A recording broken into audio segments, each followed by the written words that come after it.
우리는 누구 앞에서 또 어떤 환경 속에서도 이 고백을 가지고 살아야 되겠습니다. 나는 누구인가? 자기의 정체성입니다. 잘 보시면은 우리가 내가 누구인지 내 자신에 대해서 제대로 인식하지 못했기 때문에 많은 부분에 있어서 신자답지 못하고 하나님의 자녀답지 못한 은사로 다른 사람에게 또 하나님의 마음을 또 다른 사람의 마음을 상하게 하는 일들이 일어납니다. 내 신분에 대한 소속에 대한 확신만 있으면요, 좀 더 조심하고 좀 더 진실하고 좀 더 바르게 할 수 있는데, 그것을 잊어버렸기 때문에, 인식하지 못하고 말하고 행하기 때문에 후회할 일이 종종 일어나는 것 같습니다. 우리 오늘도 한번 고백하겠습니다. 나는 누구인지. 살전 5장 8절에 낮에 속한 자라는 이 얘기를 제가 계속하고 있습니다. 우리는 다 낮에 속한, 소속이 낮에 속한 사람들이에요. 낮에 속한 자 세 가지를 우리가 요약해서 말씀을 계속 고백했죠. 자, 여러분은 누구십니까? 첫 번째로 오른손 들고 한번 합시다. 나는 누구십니까? 두 번째, 천국의 시민권을 가진 사람이에요. 세 번째, 믿으세요? 믿으시기 바랍니다. 손 내리시고요. 그렇습니다. 이 세 가지만 우리가, 또 다른 많은 주님의 양, 주님의 여러 가지 표현들이 있지만은 이 세 가지 속에 저는 충분히 우리의 신분과 소속을 이제 설명할 수 있고 누구에게도 충분하게 소개가 가능하다고 봐요. 우리는 나는 이런 사람입니다. 그렇다면은 이런 사람이기 때문에 우리는 하나님의 말씀과 뜻을 따라 사는 것이 자연스러워져야 되고, 그렇게 살기를 결심도 하고 각오도 하고, 또 그렇게 한 걸음 작은 걸음이라도 뛰어가면서 그 길로 가야 될 것입니다. 우리가 자주 불렀던 찬양 중에 쉬운 반복되는 가사 찬양이 있습니다. 저 개인적으로 목양실에서도 계단 오르내리면서 여러 번 불렀던 한 주였습니다.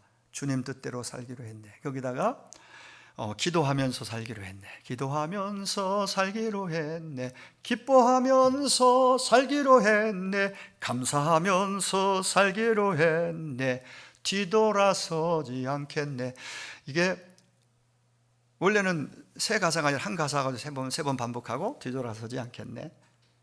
이 세상 사람 날 부러워하지 않아도 나는 주님으로. 이러한 단순한 내용인데 정말 이게 울림이 있고, 이게 반복적으로 계속해서 입에서 흥얼거리면 나올 때에 내가 이렇게 해도 되나? 이렇게 살아도 되나? 이렇게 살아야지라는 그러한 분명한 소신이 생기는 것 같아요. 내가 하나님의 자녀인데 주님 뜻대로 살아야지. 주님 뜻대로 사는 건 뭐야? 기뻐하며 사는 거, 기도하며 사는 거, 감사하며 사는 거. 근데 그게 말처럼 쉬운가요? 근데 쉽지는 않아요. 그럼 어떻게 해야 돼요?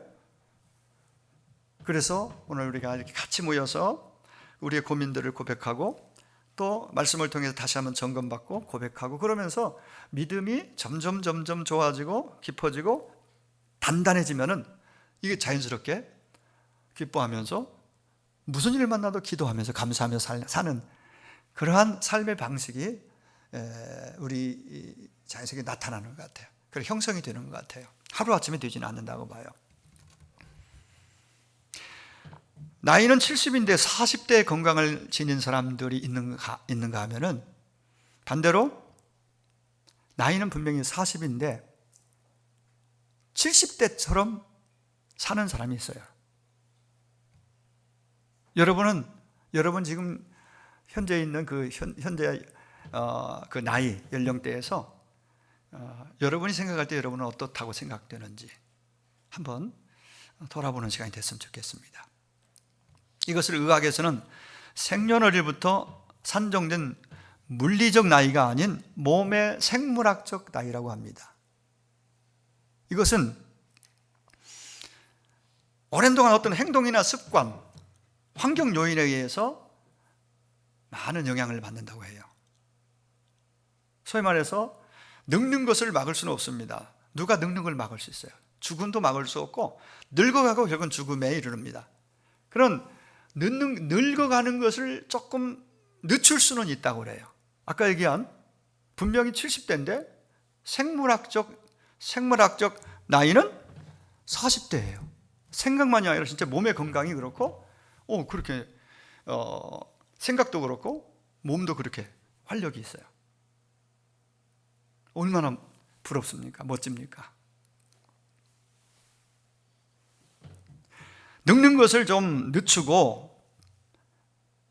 생물학적 나이를 줄여서 젊고 이왕이면 건강하게 살다가 천국 가는 것이 아마 저나 여러분 모두의 동일한 희망이고 꿈일 것입니다. 그러면 어떻게 그렇게 가능할까? 우리는 성경을 통해서 그 가능성, 아니 분명한 답을 제시받습니다. 저는 이 말씀을 여러분에게 한번 드리고 싶어요. 주님께서 우리에게 너 염려, 걱정 다 맡겨라 이랬잖아요.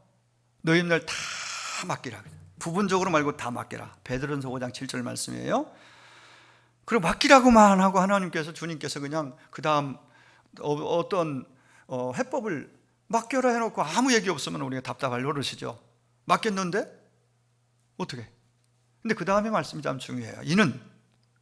이는 너희를 돌보심이라. 그래, 돌봐주시겠다는 그런 약속이 바로 따라와요. 맡기면 돌봐주겠다. 걱정 염려 내가 다 가져갈 테니 너는 그냥 내 안에서 내게 있는 평안을 네가 나처럼 가지고 살았으면 좋겠어. 근데 평안하면은 육체적인 건강도 늙는 것도 늦출 수 있는 게 상식적으로 불안하고 걱정이 많으면 빨리 늙어요. 개인적으로 그렇게 생각이 돼요. 걱정하고 염려하고 그러다 보면 인상 쓰고 버든 거지. 그러면 우리 이 몸의 세포가 힘을 잃으니까 이게 자꾸 이 병도 자주 올 수 있고요. 또 여러 가지 몸에 좋을 리가 없겠죠. 그래서 염려, 걱정, 두려움 다 맡겨. 누구에게? 주께, 나에게. 주님이 당신에게 맡기래요. 내가 너 돌봐줄게. 근데 우리는 돌봐주시겠다는 약속에 대해서 100% 신뢰를 잘 못하는 것 같아요. 믿기는 믿죠. 그 믿음을 좀 들어가보면 죽으면 천국 가는 거 믿어요. 그 믿음도 없는 분들도 상당히 있지만은 죽으면 천국 가는 믿는 이 땅에서 주님의 돌봐주시겠다는 그 좋은 약속에 대해서 온전히 신뢰하는 믿음이 있느냐는 거예요. 자, 맡긴다고 맡겼는데도 그래도 염려가 와요. 사람이니까. 이 상황, 그 상황, 저 상황 다 맡겼어요. 맡겼는데 또 불안과 염려가 와요. 그때 주시는 말씀이 빌립보 4장 6절 7절이에요. 거기서도 아무것도 염려하지 말고 오직 다만, 이전 성경에는 오직, 오늘 우리 여러분 가지고 있는 개역 개정 성경에는 다만 모든 일에 기도와 간구로 내게 하나님께 아뢰라. 그러니까 그래도 염려가 오면 기도하라는 거예요. 염려를 기도로 바꿔놓으라는 거예요.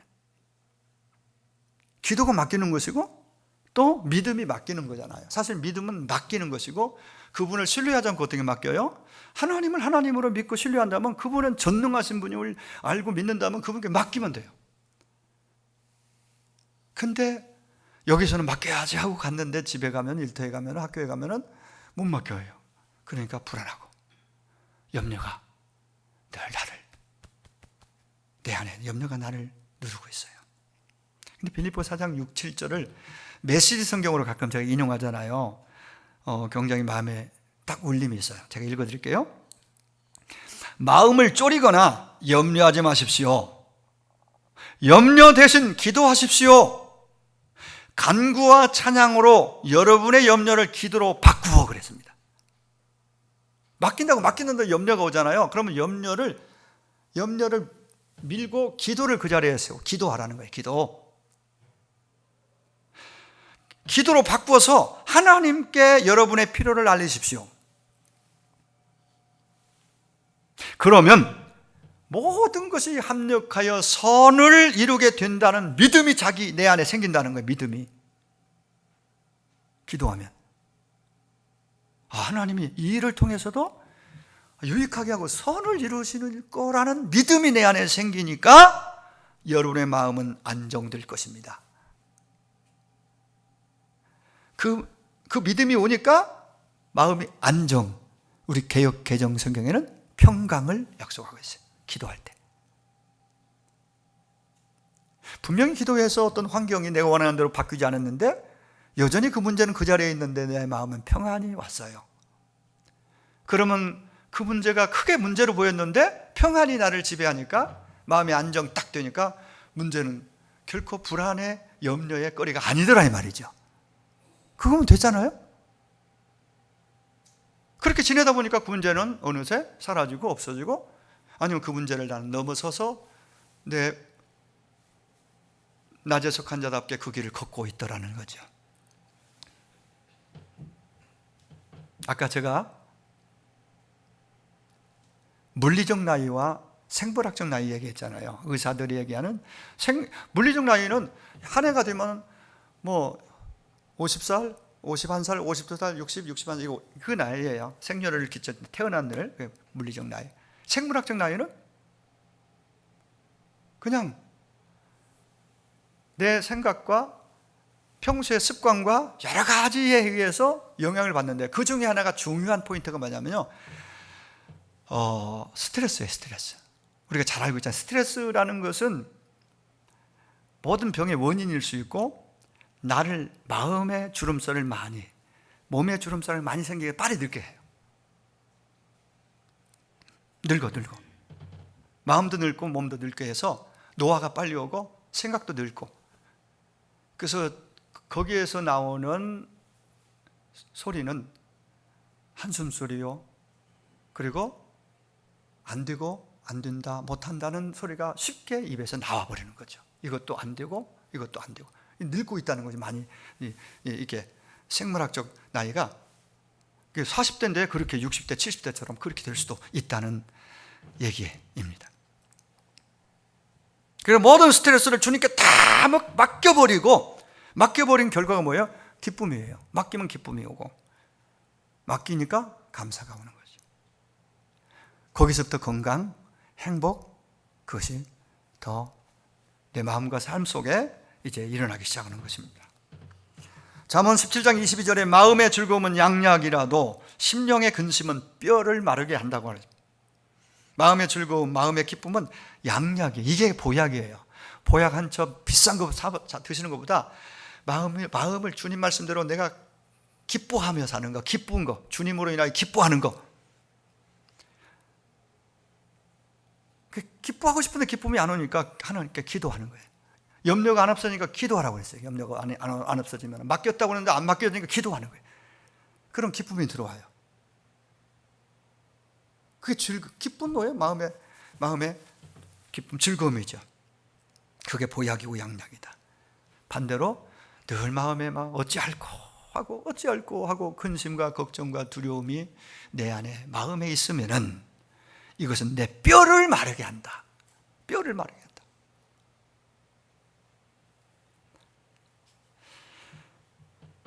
오늘 저도 여러분도 환경 보지 말고 주님 보면서 기뻐하면서 기도하면서 살기를 바랍니다.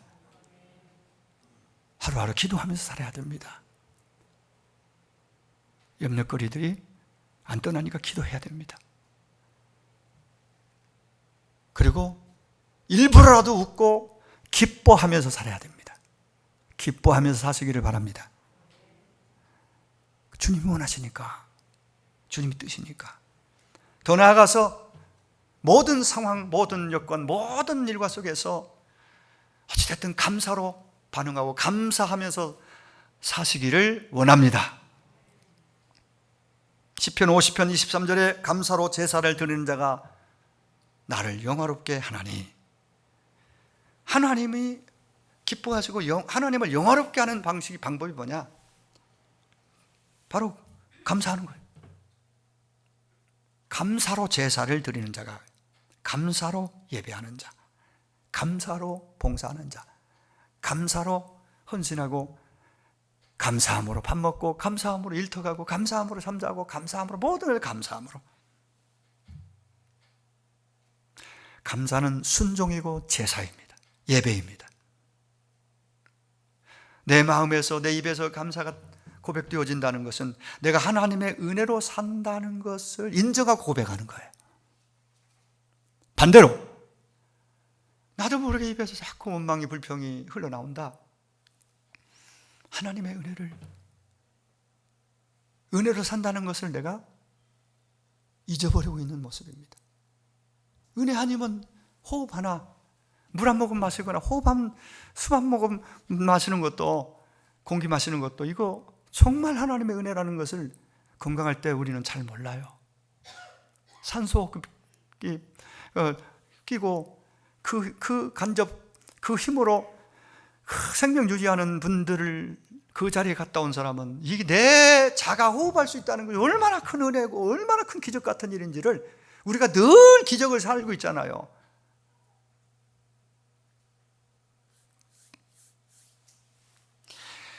범사에 감사하는 것은 이건 어떤 의미가 있을까? 제가 몇 주 전에도 한번 말씀드렸죠.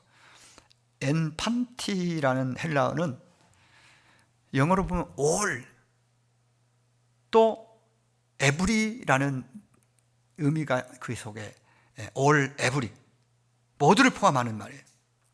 그러니까 모든, 또 각각, 모든, 이 모든 상황 속에서, 여건 속에서, 일과 속에서 거기서 감사하는 거예요. 살며 맞닥뜨리게 되는 모든 것 또는 각각의 것들에 감사할 조건을 내가 아니라, 환경이 아니라 하나님에게서 찾아야 진짜 범사 감사가 가능하다. 그렇지 않고는 우리가 어떻게 형통하고 좋은 일이 있고 잘 될 때는 기적이 내 안에 있을 때는 당연히 감사하기 쉽겠죠. 감사하게 되겠죠. 제가 말하는 이 감사는 일단은 하나님을 향하여 드리는 감사예요. 하나님께 드리는 감사고, 그리고 우리 생활 현장 속에서 모든 관계 안에서 부모님, 부부간에, 자녀, 친구, 이웃, 모든 관계 속에서도 감사 마인드, 이 감사의 언어를 늘 이렇게 가지고, 마음을 가지고 언어를 달고 사는 것이 생물학적 나이를 젊게 해서 노화를 방지하고 스트레스를 날리고 건강하게 사는 정말 특효약입니다. 양약입니다. 보약입니다. 감사가. 이런 믿음이 있으면은, 이런 하나님을 향하는 약속에 대한 신뢰가 있으면은, 상황은 이해가 안 돼요. 그런데 감사해요. 정말 상황이 도저히 나는 해석도 안 되고 이해도 안 되는데 하나님 감사합니다. 이렇게 될 수 있다면은 이미 인생 삶 가운데 선점하고 사는 겁니다. 모든 상황들을 은혜로 선점하고 사는 거예요. 그래서 그럼에도 감사하고, 그래서 감사하고, 그리 아니할지라도 감사하고.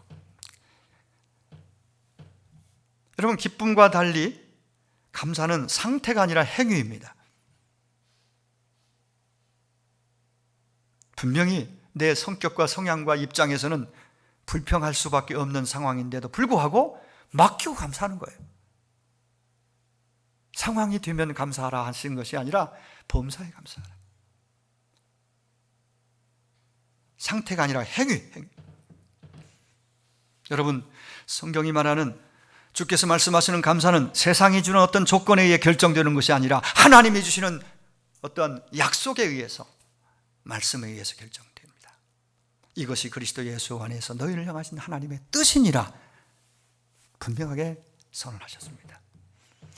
우리가 잘 아는 욥이라는 인물, 정말 믿음 좋은 사람이고 자녀들에게 믿음을 잘 계승하기 위해서 생일 때마다 특별히 기도해주고, 특별히 그 시대에 빼어난 믿음의 사람, 믿음의 가문이었습니다. 근데요, 불과 며칠 사이에 어마어마한 일이 일어납니다. 하루아침에 많은 재산이 다 강도질 당합니다. 도둑당했습니다. 그리고 얼마 있어서 10명의 자녀가 다 몰사합니다. 그리고 욥 자신은 발바닥부터 정수리까지 종기가 나서 죽을 고생을 합니다. 요즘으로 표현하자면, 요즘으로 아마 의학 용어를 병명을 쓴다면은 아마 피부암처럼 썩어 들어가는 그러한 정말 고통스러운 그러한 상황이 욥 자신에게도 왔습니다. 물질 다 날아갔죠. 자녀들 다. 아내는 그 상황을 이해하지 못해서 하나님이 계시다면 왜 우리 가정에 이런 일이 하고, 아내는 집을 나가버렸죠. 욥 혼자 남았어. 그 상황에서 그가 뭐라고 말하는지 들어보십시오. 그가 고백한 믿음의 고백이 우리의 마음을 울립니다. 내가 앞으로 가도 그가 계시지 아니 계시고 뒤로 가도 보이지 아니하며 그가 왼쪽에서 일하시나 내가 만날 수 없고 그가 오른쪽으로 돌이키시나 배울 수 없구나. 하나님은 이 눈으로 볼 수 있는 것도 만져지는 것도 아니잖아요. 분명히 하나님은 계시고 일하시는데 나는 이 상황이 되다 보니까 지금 캄캄하단 말이죠. 거기서 그 고백에서 끝났으면 절망이었겠지만 그는 놀랍게 거기서 헤어나옵니다. 거기서 일어나 이렇게 외칩니다. 그러나 내가 가는 길을 그가 아시나니 그가 나를 단련하신 후에는 내가 순금같이 되어 나오리라.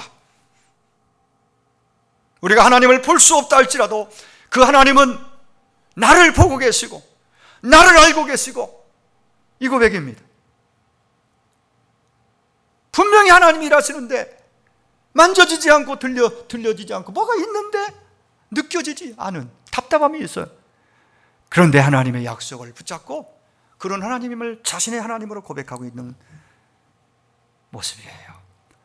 저는 여러 복음 가사들, 좋은 가사, 간증 가사들이 있잖아요. 그 중에 왜 나만 겪는 고난이냐고, 이 복음성가 다시 새롭게 이 말씀 준비하면서 이렇게 불러보고 이렇게 찾아봐서 내용을 살펴보는데 정말 은혜롭더라고요.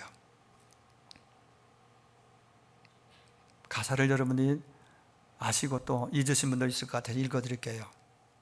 부르는 건 좀 더 시간이 더 걸릴 것 같고. 왜 나만 겪는 고난이냐고 불평하지 마세요. 고난의 뒤편에 있는 주님이 주실 축복을 미리 보면서 감사하세요. 왜 이런 슬픔 찾아왔는지 원망하지 마세요. 당신이 잃은 것보다 주님께 받은 은혜 더 많음에 감사하세요. 너무 견디기 힘든 지금 이 순간에도 주님은 일하고 계시잖아요. 힘을 내세요. 다 읽진 않겠습니다. 힘내세요. 힘을 내세요. 힘을 내세요. 주님이 손잡고 계시잖아요. 주님이 나와 함께함을 믿는다면 이 고난 어떤 역경도 이길 수 있습니다. 이 고백. 아마 이 복음성가를 쓴 분은 가사 내용으로 볼 때 아마 이러한 욥과 같은 어쩌면 그런 진퇴, 양난, 동서사무에 막힌 것 같은 그러한 삶의 현장에서 빛으로 임하신 주님, 그 약속 붙잡고 일어나서 드리는, 여전히 나를 내 곁에 계신 하나님을 생각하면서 드린 고백이라고 생각이 됩니다. 오늘 이 찬양의 가사가, 이 내용이 오늘 저와 여러분의 믿음의 고백이 되고 기도가 되고 찬양이 될 수 있기를 원합니다. 어떤 경우에도 우리 주님은 약속하신 대로 저와 여러분에게 곁에 늘 함께 계심을 믿을 수 있기를 바랍니다.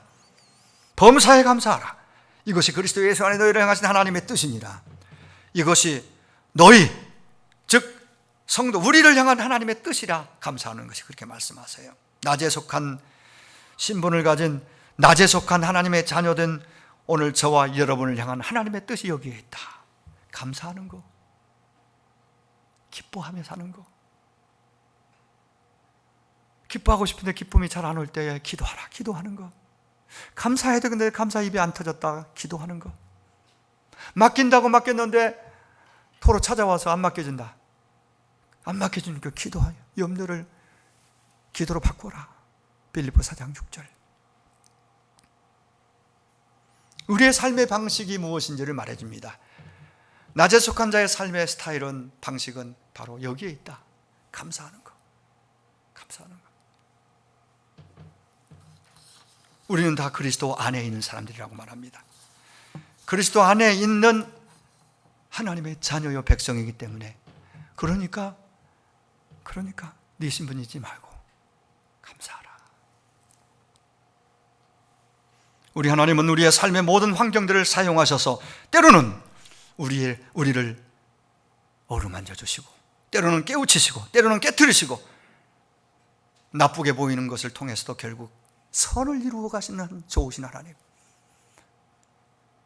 좋은 것을 반드시 우리에게 안겨주신 그 좋으신 하나님을 저도 여러분도 믿을 수 있기를 원합니다. 그런 하나님이세요. 신뢰해야 됩니다. 지금 이해가 안 되고 힘이 들어도 그럴수록 더 하나님 어찌할까요? 어찌하면 좋습니까? 라고 물음과 함께 하나님 그래도 감사할게요. 감사하겠습니다.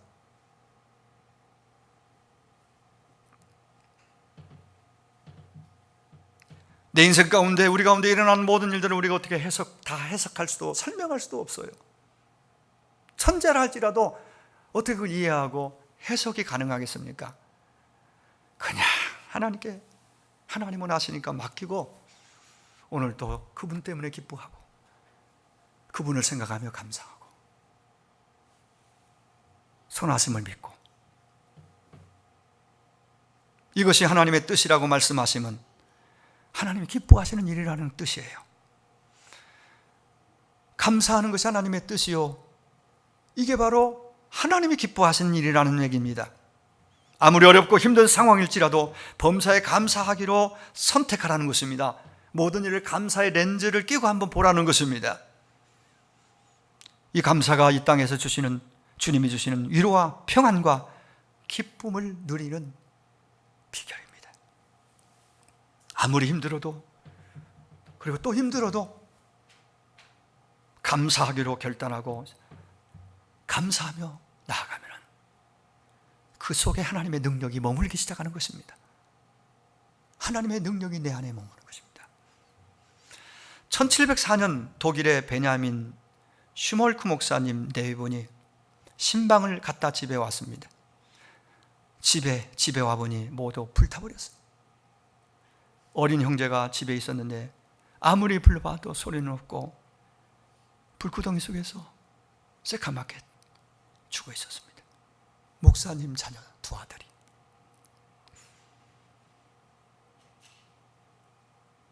그 두 어린 아들의 시신을 앞에 두고 망연자실했습니다. 그때 별 생각이 다 스쳐갔습니다. 하나님이 나에게 이럴 수가 있어! 왜? 주의 이름 받들어 나는 목사가 되고 신방을 다녀오니 이 어린 것들이 이렇게 풀이 나서 다 타 죽어 있어. 이거 도대체 분노와 서운함과 의문이 몰려왔습니다. 정말 감당하기 어려운 상황이 그 앞에 순간적으로 소름이 끼쳐왔습니다. 눈물을 쏟고 흐느끼고 있는 그 순간, 한순간 한 생각이 그 마음에 들어왔답니다. 싹 스쳐가는데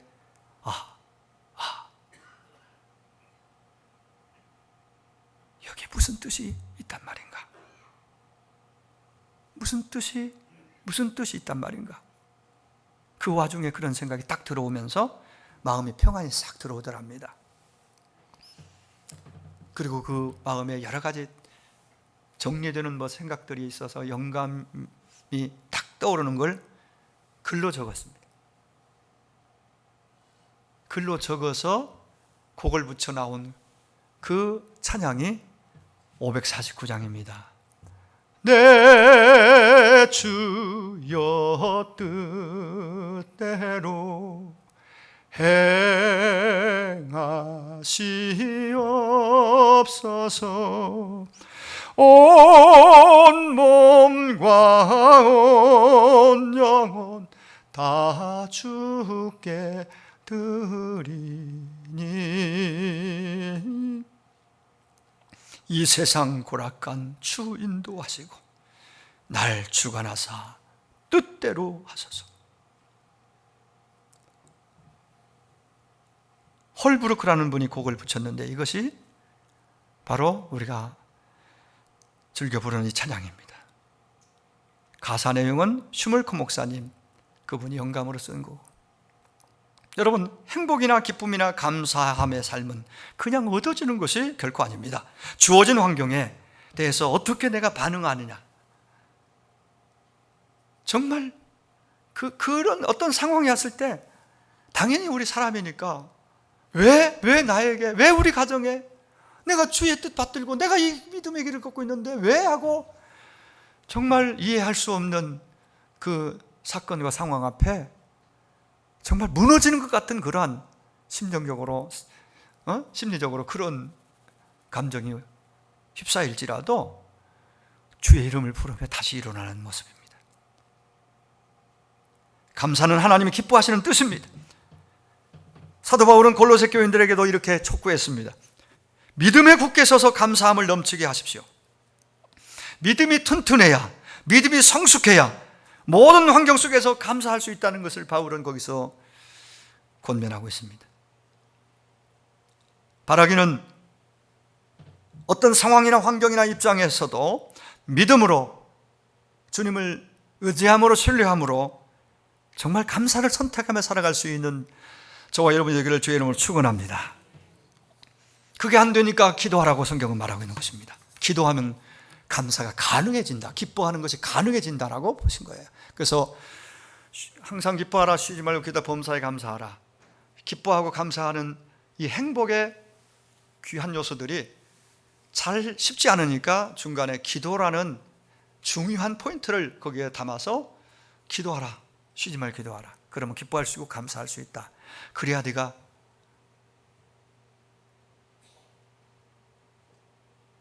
너에게 몰려오고 있는, 들어오려는 모든 염려와 근심과 두려움들을 물리치고 평안을 가지고 건강하게 행복하게 이 땅에서 자녀답게, 낮에 속한 자답게 살 수 있다라는 얘기를 우리에게 들려주는 것이죠. 그렇습니다. 행복하려면, 진짜 행복이 우리에게 들어오려면 감사의 눈을 떠야 됩니다. 여러분, 결코 많이 가졌다고, 명품을 들렸다고 행복해지는 것이 아닙니다. 감사할 때 행복이 내 안에 오는 것입니다.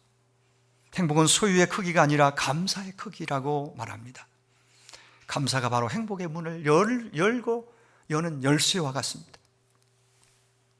우리의 주어진 환경이 어떠하든지 간에 감사함으로 현실을 받아들일 때 그 삶의 자리에 기적이 시작된다는 것이죠.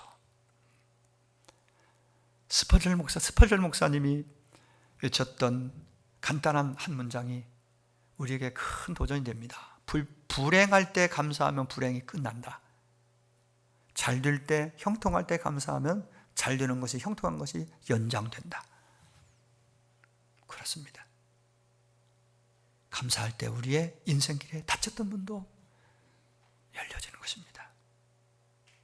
감사할 때, 또 감사할 때, 또 감사할 때 병이, 치유가 일어납니다.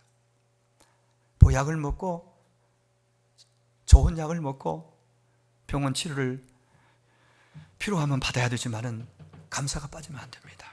그 모든 것 가운데 우리는 감사로 반응해야 됩니다.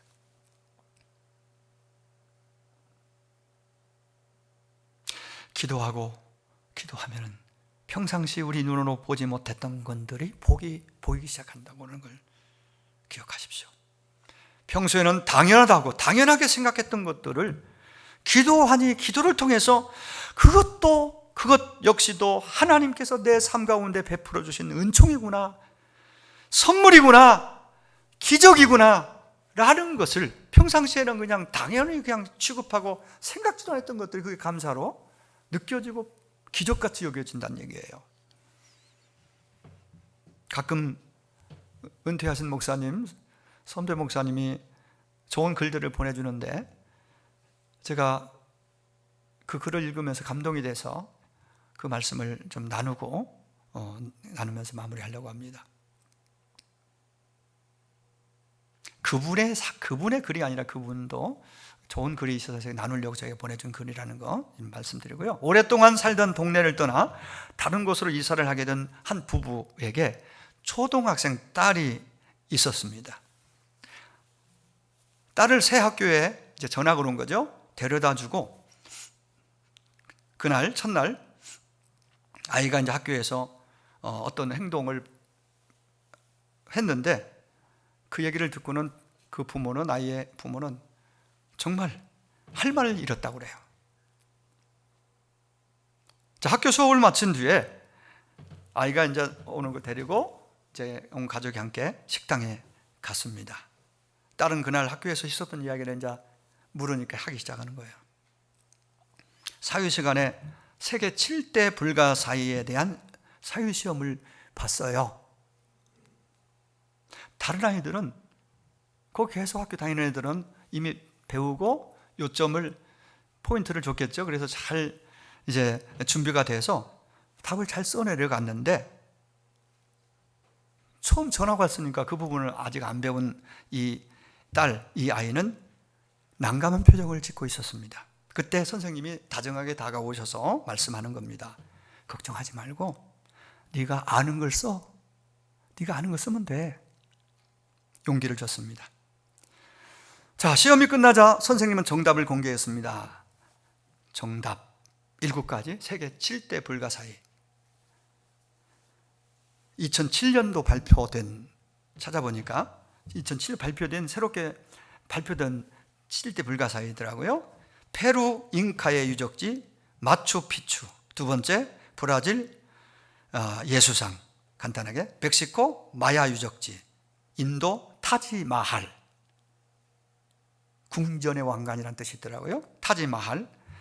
그리고 5번째 고대 도시 페트라, 요르단의 페트라. 6번째 이탈리아 로마의 콜로세움. 그리고 7번째 중국의 만리장성. 이렇게 해서 7가지. 다른 애들은 거의 다 쓴 것 같고 기분 좋게 나오는데 얘는 그래서 자기가 네가 아는 거 쓰면 돼 선생님 그래서 썼는데 엄마가 궁금해 물을 거 아니에요. 그럼 너는 뭐라고 썼어?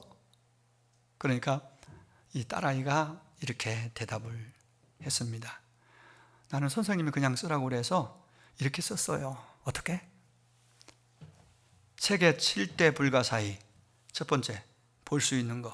두 번째, 들을 수 있는 거. 세 번째, 말할 수 있는 거. 네 번째, 느낄 수 있는 거. 5번째, 웃을 수 있는 거. 6번째, 생각할 수 있는 거.